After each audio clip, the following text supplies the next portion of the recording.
प्यारे बच्चों, कैसे हैं आप? मैं उम्मीद करता हूं कि आप सब ठीक होंगे। आज की वीडियो में बात करेंगे यूनिट नंबर 9 केमिकल इक्विलिब्रियम। और इस चैप्टर में हम स्टडी करने वाले हैं एक्सरसाइज के शॉर्ट क्वेश्चन आंसर्स को।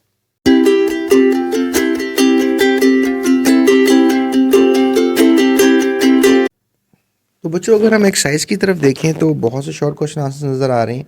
टोटल 4 शॉर्ट क्वेश्चन आंसर्स हैं और फिर कुछ लॉन्ग क्वेश्चंस भी हैं। तो इंशाल्लाह लॉन्ग को हम किसी अगली वीडियो में हल करेंगे। अभी हल करते हैं शॉर्ट क्वेश्चन आंसर्स को। Differentiate between forward and reverse reaction. दोनों रिएक्शंस में क्या फ़र्क होता है? तो बच्चों, लेट्स से दैट कि कोई फॉरवर्ड और रिवर्स रिएक्शन समझने के लिए हमारे पास हाइड्रोजन गैस है और उसका रिएक्शन हमने करवा दिया आयोडीन मॉलिक्यूल के साथ। इनको हम बेसिकली रिएक्टेंट्स कहते हैं। ये रिएक्टेंट नंबर 1 है, ये रिएक्टेंट नंबर 2 है। इन्होंने आपस में रिएक्ट किया और इसने बना the product, that is hydrogen iodide. 2 मोल बनेगी, that is a product. Basically इसको हम प्रोडक्ट कहते हैं। अब साइंसदानों ने हमें ये बताया है कि अगर रिएक्शन ये लेफ्ट साइड है और ये राइट साइड है, अगर लेफ्ट से राइट जा रहा है रिएक्शन तो इसको हम कहेंगे फॉरवर्ड रिएक्शन। और अगर रिएक्शन जो है, जैसे ये प्रोडक्ट हैं और प्रोडक्ट टूट रहे हैं और ये दोबारा मतलब राइट साइड जो है, राइट साइड से रिएक्शन किस तरफ आ रहा है? लेफ्ट साइड की तरफ। तो इसको हम जो है कहेंगे रिवर्स रिएक्शन। तो बस ये बातें आपको पता होनी चाहिए कि रिएक्टेंट का प्रोडक्ट बनना फॉरवर्ड रिएक्शन है, फिर ये लेफ़्ट टू राइट होता है। और प्रोडक्ट का रिएक्टेंट बनना जो है वो रिवर्स रिएक्शन है, ये राइट टू लेफ़्ट होता है। और ये भी याद रखिएगा कि अगर मैं आपको एक और एग्जांपल दूं, जैसे आपने कबाब और नान खाना शुरू किए तो शुरू शुरू में तो आपके पास बहुत से कबाब होंगे, और एक दो नान होंगे। लेकिन यू कैन से दैट कि शुरू शुरू में आपके पास जो रिएक्टेंट्स हैं ये बहुत ज़्यादा होंगे और प्रोडक्ट तो आपके पास होगी नहीं, ठीक है, क्योंकि कुछ तो आपने अभी खाया ही नहीं है। लेकिन कुछ देर के बाद, कुछ टाइम गुजरने के बाद कबाब भी थोड़े रह जाएंगे, रोटियां भी थोड़ी रह जाएंगी और आपको एक मिक्सचर सा बनता हुआ नज़र आएगा कबाब और रोटियों का। आप अब इसको कह सकते हो प्रोडक्ट। और अब आपको नज़र ये भी आएगा कि जो रिएक्टेंट्स हैं वो अब क्या होना शुरू हो गए, कम होना शुरू हो गए। लेकिन कुदरती ज़िंदगी में ऐसा होता तो नहीं है कि रोटियां और कबाब दोबारा नान और कबाब बन जाएं। लेकिन हम रिएक्शंस की दुनिया में इस बात को ये कह सकते हैं कि दोबारा अगर कबाब और नान का जो मिक्सचर है वो दोबारा अगर नान और कबाब में कन्वर्ट हो रहा है तो that is a backward reaction, जिसको आप रिवर्स रिएक्शन कहोगे। तो बस कुदरत में भी ऐसा ही है। जैसे मैं आपको समझाना चाहूँ कि दरख्त हैं, ठीक है, और ये क्या बना रहे हैं, ये ले रहे हैं कार्बन डाइऑक्साइड और प्रोड्यूस कर रहे हैं ऑक्सीजन गैस। और द वेरी इंटरेस्टिंग फैक्टर्स कि हम जो इंसान हैं, हम क्या कर रहे हैं कि हम इसी ऑक्सीजन को अपने अंदर लेके जा रहे हैं और कार्बन डाइऑक्साइड को प्रोड्यूस कर रहे हैं। तो यानी कि यू कैन से कि ऑक्सीजन, कार्बन डाइऑक्साइड का इस्तेमाल होना पौधों के लिहाज से और ऑक्सीजन का बनाना, that is a forward reaction. और फिर हम ऑक्सीजन का इस्तेमाल करें और दोबारा कार्बन डाइऑक्साइड प्रोड्यूस करें, that is a reverse reaction. तो यू कैन से दैट कि जो कार्बन डाइऑक्साइड है वो कन्वर्ट हो रही है ऑक्सीजन में और ऑक्सीजन दोबारा कन्वर्ट हो रही है कार्बन डाइऑक्साइड में। So it's a kind of a reaction जिसे हम कहेंगे रिवर्सिबल रिएक्शन। अब तुम कहोगे सर इतना आसानी से आपने बता दिया, क्या ये इतना आसानी से ही होता है? तो हाँ, इतनी आसानी से तो नहीं होता प्यारे बच्चों। अंदर बहुत से बायोकेमिकल रिएक्शंस होते हैं, तब जाकर हमें ये चीज़ें नज़र आती हैं। लेकिन हाँ, अब कार्बन डाइऑक्साइड ज़मीन पर जितनी भी है वो उतनी ही रहेगी और ऑक्सीजन जो ज़मीन पर जितनी है उतनी ही रहेगी। तो इस स्टेट को हम कहते हैं केमिकल इक्विलिब्रियम। ठीक है, ये जो चैप्टर का मीनिंग है मैंने आपको समझा दिया इस लेक्चर से। तो आई होप सो कि आपको ये बात क्लियर होगी। बहरहाल आंसर की तरफ चलते हैं। जैसा कि आपको अब नज़र आ रहा है, क्वेश्चन था कि फॉरवर्ड और रिवर्स रिएक्शन कुछ करेक्टर्स लिखने हैं। तो it is left to right, it is right to left, अभी बताया मैंने आपको।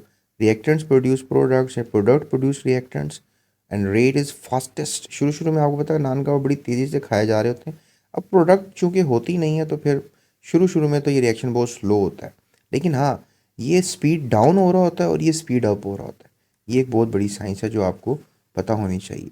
सो अगर आपको ये पता होगा तो दैट इज़ वेरी नाइस। उसके बाद क्वेश्चन यही आ गया केमिकल इक्विलिब्रियम क्या होता है। अभी मैंने एक दरख्त की एग्जांपल और इंसानों की एग्जांपल से आपको समझाया। वो इंसान ले लें, जानदार ले लें, जो भी ऑक्सीजन का इस्तेमाल करते हैं। So a state of chemical reaction in which forward and reverse reaction are taking place at the same rate, यानी जिस तरह रिएक्टेंट्स जो हैं लेट्स से दैट कि जो ए है वो बन रहा है बी, और उसी लिहाज से जो बी है वो टूट कर दोबारा ए बन रहा है, तो इसको केमिकल इक्विलिब्रियम कहेंगे। अभी जो मैंने आपको एग्जांपल समझाई, ऑक्सीजन जितना है उतना ही रहता है। So write to chemical equations of a reversible reaction. तो सल्फर डाइऑक्साइड का ऑक्सीजन गैस से रिएक्शन करना और सल्फर ट्राइऑक्साइड गैस बनाना वनीडियम पेंटाऑक्साइड की मौजूदगी में 450 डिग्री टेम्परेचर पर और 200 एटीएम प्रेशर में। ये चीज़ें जो हैं ये फॉरवर्ड भी जा रही हैं, रिवर्स भी आ रही हैं।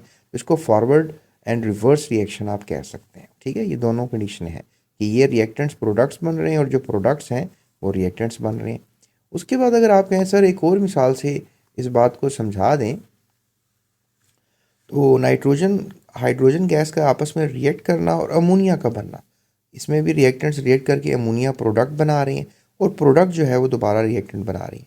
इसमें आयरन कैटलिस्ट 400 डिग्री टेम्परेचर और 2 एटीएम प्रेशर की ज़रूरत पड़ेगी। उसके बाद प्यारे बच्चों नाइट्रोजन और ऑक्सीजन आपस में रिएक्ट करते हैं, नाइट्रोजन डाइऑक्साइड बनाते हैं। इसमें ये जो मैंने आपको पहले भी बताया था मेरी पिछली वीडियोज़ में, आसमानों पे रिएक्शन होता है, that is a thunder storm. आप कहें थंडर होती है कि जो स्विचेस वगैरह वहाँ जब आप प्लग लगाते हैं स्पार्क पैदा होता है, तब भी नाइट्रोजन ऑक्सीजन रिएक्शन करके नाइट्रस ऑक्साइड बनाते हैं। कभी कभी आपको बड़ी स्मेल आती है, मतलब सड़ने की कुछ इस तरह की, और स्मोक में भी ये काफ़ी गैस बन रही होती है, तो उसमें भी आप इसको सेंस कर सकते हैं। उसके बाद क्वेश्चन है जी write down the conditions for equilibrium. Equilibrium की कंडीशंस के बारे में लिखें। इक्विलिब्रियम की कंडीशंस अगर हम देखें तो concentration of none of the reactants और प्रोडक्ट्स इज चेंज, कि वैल्यूज़ चेंज नहीं होती रिएक्टेंट्स एंड प्रोडक्ट्स की। Temperature of the system is kept constant. आपने कभी भी टेम्परेचर को नहीं डिस्टर्ब करना। अगर लेट्स से दैट इस कंटेनर में केमिकल इक्विलिब्रियम आ गया है तो उसका ना टेम्परेचर चेंज करेंगे आप, 25 डिग्री से 25 डिग्री पे रहने देंगे, और ना इसकी कंसनट्रेशन चेंज करेंगे। यानी कि अंदर अगर जितनी भी आपने शुरू शुरू में रिएक्टेंट लिया था और दोबारा आप उसमें जो है कोई मज़ीद रिएक्टेंट या प्रोडक्ट ऊपर से नहीं डालेंगे, जो अंदर इसके इक्विलिब्रियम आ गया वो उसको डिस्टर्ब कर दिया जाएगा अगर आप ऐसा करेंगे। और प्रेशर और वॉल्यूम भी जो है वो सिस्टम का आप कांस्टेंट रखेंगे, तभी आप कह सकते हैं कि इक्विलिब्रियम कांस्टेंट रहेगा या इक्विलिब्रियम रहेगा इस केमिकल रिएक्शन के अंदर। जो कि आप ये एग्जांपल अगर आप मुझसे पूछें तो बहुत से बावर्ची होते हैं, वो आपको पता चीज़ बनाते हैं, तो अंदर बैक्टीरिया डाल दिया और उसकी खुराक डाल दी, तो फिर वो ये इन चीज़ों का ख्याल करते हैं कि अंदर जब बैक्टीरिया और चीज़ें हैं चल रहा है रिएक्शन, उसका इक्विलिब्रियम ख़राब ना हो, तो तब वो प्रेशर भी चेंज नहीं करेंगे, इसका वॉल्यूम भी नहीं बढ़ाएंगे, टेम्परेचर को भी कांस्टेंट रखेंगे, और उसके अलावा रिएक्टेंट प्रोडक्ट्स की कंसंट्रेशन भी आपको पता चेंज नहीं होगी। मतलब जितना प्रोडक्ट बनना होता है उतना ही बनेगा और जितना रिएक्टेंट इस्तेमाल होना होता है उतना इस्तेमाल होगा। इसे हम कहते हैं फर्मेंटर्स। ठीक है, याद रखिएगा, आप इसकी थोड़ी सी साइंस स्टडी कर सकते हैं। और इसके अलावा अगर आपकी टीचर ने कोई एग्जांपल आपको क्लास में दी है तो that is also very nice.